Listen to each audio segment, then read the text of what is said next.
following program is for training purposes in TV news education. Some copyrighted material is used and is credited on screen. However, no more was taken than was necessary to tell the story of the event. YBA claims fair use of materials.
Like, that's my song. It's playing right now. I heard it for the first time, and I was with my friends. I think we were going to the movies. I don't know why I was home at the time, and they started turning it up, and I felt so weird because I'm not one to listen to my own music, first of all, and I think it was just the timing of it all. I was like, man, can you turn that down? It's a little weird. Yeah. So I asked him to turn it down, and now I think when it comes on, I'm like, heck yeah, let's turn this freaking thing up. So I mean, we play it every night, and it's one of those songs that we've never gotten tired of playing it. So it's been fun. It's been good for me.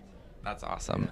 So then after that, your new album, Thank You, Camellia, is that it? Yeah. Camellia. That's awesome. I love to know, is Camellia anyone specific? It is not any one specific. I'm taking drugs, so don't worry. The good kind, don't worry. Yeah. And Camellia is actually a street in LA. When I was making the record there, I was staying with some friends because I don't live there, and they kind of put me up. I slept on their couch, ate their food, and tried to do the best that I could to be a good roommate. But made it at home. But it was a good place to go to after being in the studio or writing a song and just going through the process of making a record. So, and they're really good friends of mine, and I wanted to give them a huge thank you for helping me out for the record. That was a huge thank you. So how did you change from being on Jive Records? Was it a fallout that, because you're not signed to them anymore, right? Well, what happened was after I made the first record on Jive, and then the second record I made with RCA. But no, the reason for that was because Jive kind of disintegrated, I think, and so they kind of moved me over to RCA, which was very cool, and I got to know some people there, and really a lot of the people that I worked with on the first record I worked with on the second record too, which was very cool. Oh, that's awesome. And after we made the second record and we kind of put out the first single, we kind of talked to each other and was like, maybe we should just try to do this on our own, and honestly, it's been a blessing. It really has. It's been so much fun to kind of be free and really kind of do what I've always wanted to do, and we're playing live shows, and whatever the next record is, it's going to be exactly what I want it to be, and I enjoyed my time at the record label. It was great, and I made a lot of friends and a lot of mentors as well, but I'm really enjoying this time too, and I think the fans are kind of enjoying it as well. So actually, first you talked about your inspirations, but obviously you are an inspiration to a lot of other upcoming artists. Do you have anything you might want to say to them? And for the people that want to play music, don't get discouraged. Like, music is such a hard thing. I mean, you're putting yourself out there. You're putting all your feelings and your heart and every part of you out there, when you make music, and sometimes it doesn't get perceived well. I think last night, I don't even know if people liked our show, but we enjoyed playing it, and tonight it could be completely different, so just don't get discouraged when maybe things aren't happening exactly the way that you want them to, because as long as you're happy making music, then that's all that matters. Yeah. Especially because we were, as we were waiting, we saw you had a meet and greet. You had like 3 other interviews. It's a lot. Does it ever get stressful, this doing all this stuff, or getting to hang with fans? Is it fun? This rock star life, basically. I enjoy all this stuff. I enjoy all these interviews. I enjoy the hanging out with the fans, and they give me presents, which is great. And I enjoy the live shows and all that stuff. The only stressful stuff is all the stuff that happens behind all of that. It's just the trying to keep all the ducks in a pond, in a row. Sorry, ducks in a row. Wow, these drugs are kicking in. Oh yeah. So lastly, I want to say congrats, because I heard that you have a baby on the way, yes, which is awesome. Thanks, man. Yeah. Do you know what the gender is? We don't know yet. I think we still got a couple months till we figure out the gender, but we're very excited. It's our first kid, so. That's awesome. And are you hoping for a boy or a girl? Maybe you don't want to say. Gosh, I don't know. I mean, being a guy, I think it'll be cool to have it a boy, but if it ends up being a girl, I think the second that someone says that, I'll be like.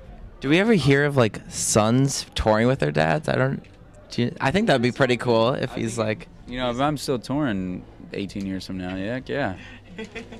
Well, thank you so much. It's a pleasure meeting you. Nice to meet you too. Thank you.